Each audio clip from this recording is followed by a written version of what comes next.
여러분 반갑습니다. 박도사 애국TV입니다.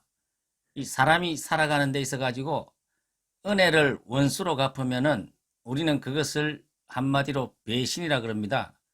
김무성 씨 같은 경우에는 2008년도에 자기가 이명박 친일에게로부터 공천을 학살을 당하고 친박계가 무소속 친박연대를 만들어 가지고 박근혜 대통령 덕분으로 살아서 돌아오라는 그 한마디에 이 사람들은 죽었다가 살아난 사람입니다.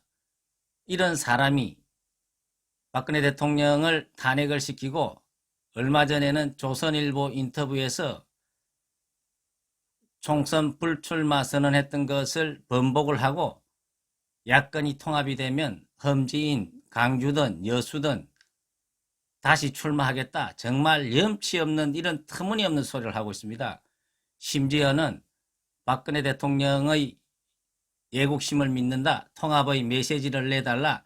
이런 말도 안 되는 소리를 하고 있습니다. 정작 반성을 하고 정작 정계를 은퇴를 해야 될 사람이 다시 뭔가 자기가 전라도라는 험지에 출마를 해가지고 뭔가 또 새롭게 부활을 꿈꾸는지. 사실 전라도의 여수는 어떻습니까? 전라도지만은 박정희 대통령이 1974년도에 여수에 공단을 만들어 가지고 거기는 GS그룹이나 그 다음에 LG그룹이나 엄청나게 많은 공단의 어떤 외부 사람들이 많이 삽니다. 더군다나 외국인 근로자도 엄청 삽니다. 실질적으로 여수는 전라도지만은 외지포가 많기 때문에 얼마든지 거기에서는 또 생산도 잘하면 나올 수 있는 그런 곳입니다. 그곳을 택해가지고 이 사람이 떨어져도 본전이고 거기서 자기가 살 수 있는 그런 길을 택하겠다. 그것도 조선일보를 통해 가지고. 조선일보는 어떻습니까? 김무성이라는 사람과는 사촌지간 아닙니까? 김무성 어머님이 조선일보 방상훈 회장의 고모가 됩니다. 그러니까 실질적으로 김무성과 이 조선일보 방상훈 회장은 사촌지간입니다.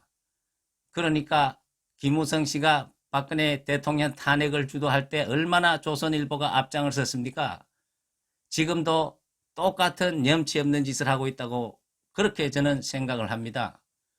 그래서 제가 오늘 김무성 씨의 사주를 통하여서 정말 왜 이 사람이 자기가 양심이 있으면 불출마 선언을 했으면 고소를 해야 되는데 또 내일 모레 총선이 다가오니까 여수에 출마하겠다.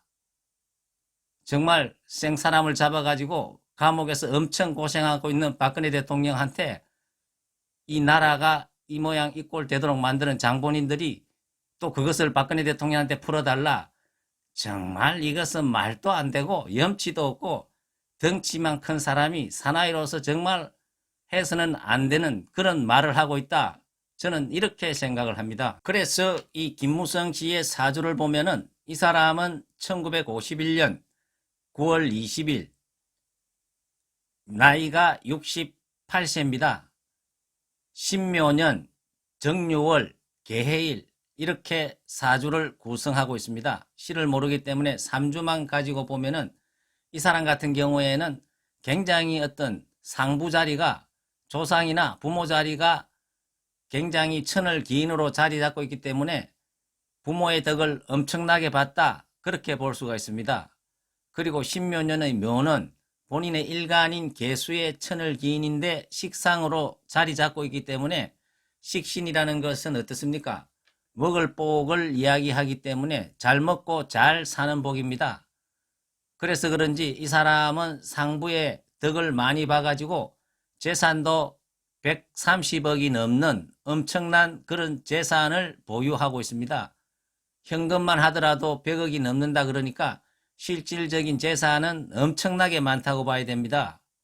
실제 이 사람이 무슨 자기 손으로 돈을 버는 것은 제가 없는 걸로 아는데 어쨌거나 이 상부 자리가 조상 자리가 부모 자리가 좋기 때문에 엄청나게 덕을 보고 있는 그런 사주라고도 우리가 볼 수가 있습니다. 그리고 이 사람의 일주를 봤을 경우에는 개해일주입니다. 계해일주라는 것은 뭡니까?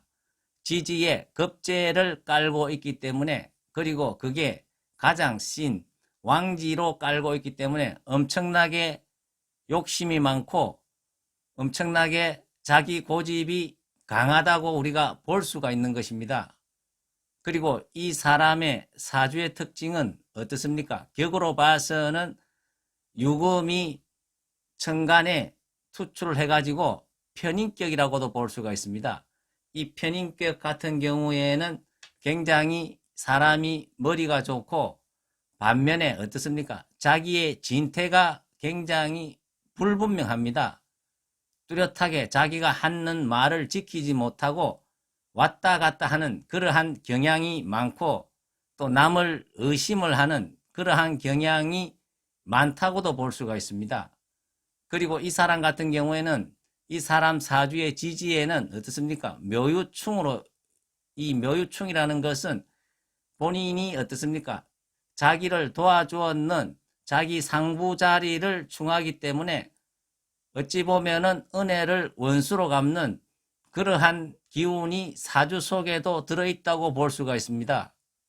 그리고 이 사람 같은 경우에 올 청손에 나온다 하더라도 사주의 기운상으로서는 떨어질 수밖에 없는 그러한 운기를 가지고 있다, 이렇게 볼 수가 있습니다. 왜냐 그러면 이 사람 같은 사주는 굉장히 수기운이 지금 강합니다. 왜냐 그러면 본인의 일주인 계해일주도 아래오로 수기운이 자리를 잡고 있고, 월지의 유금도 뭡니까? 금생수로 해서 수기운을 굉장히 강하게 도와주고 있습니다. 그리고 천간의 신금도 금생수로서 굉장히 수기운을 강하게 도와주고 있기 때문에 강한 기운에 또 강한 기 들어오면은 가유불급이 되기 때문에 굉장히 이것은 우리가 안 좋다고 볼 수가 있습니다. 그래서 김무성 씨 같은 경우에는 4.15 총선에 설령 이 사람이 나온다 하더라도 사주의 기운으로 봐서는 될 확률이 거의 없다, 이렇게 볼 수가 있습니다. 정말 김무성 씨 같은 경우에는 자기의 잘못을 인정을 하고 사나이가 불출마를 한번 선언을 했으면은 그 약속을 지켜야 되는데, 다시 머리를 쳐들고 나온다는 것은 정말 남자로서도 사나이답지 못하다. 재산만 하더라도 정말 현금이 100억이 넘는 사람이 얼마든지 잘 먹고 잘 살 수가 있는데, 어떠한 그러한 욕심이 많은지 이 사람의 사주에 계해일주가 정말 겁재를 왕으로 깔고 있기 때문에 엄청난 탐욕을 가질 수 있는 그러한 기운을 갖고 있어서 그런지 지금이라도 이분은 정말로 국가와 민족을 위해 가지고 반성을 하고, 정말 감옥에 계신 박근혜 대통령한테 진심으로 반성을 하고 사죄를 해야 되는데, 이 어지럽게 나라를 만든 장본인들, 탄핵의 주도 세력들이 도리어 감옥에 있는 박근혜 대통령 보고 이것마저도 풀어달라, 통합을 해달라, 이런 말도 안 되는 소리를 하는 김무성 씨는 정말로 국가와 민족을 위해서 조용히 있어주기를 간곡히 부탁을 드리겠습니다. 감사합니다.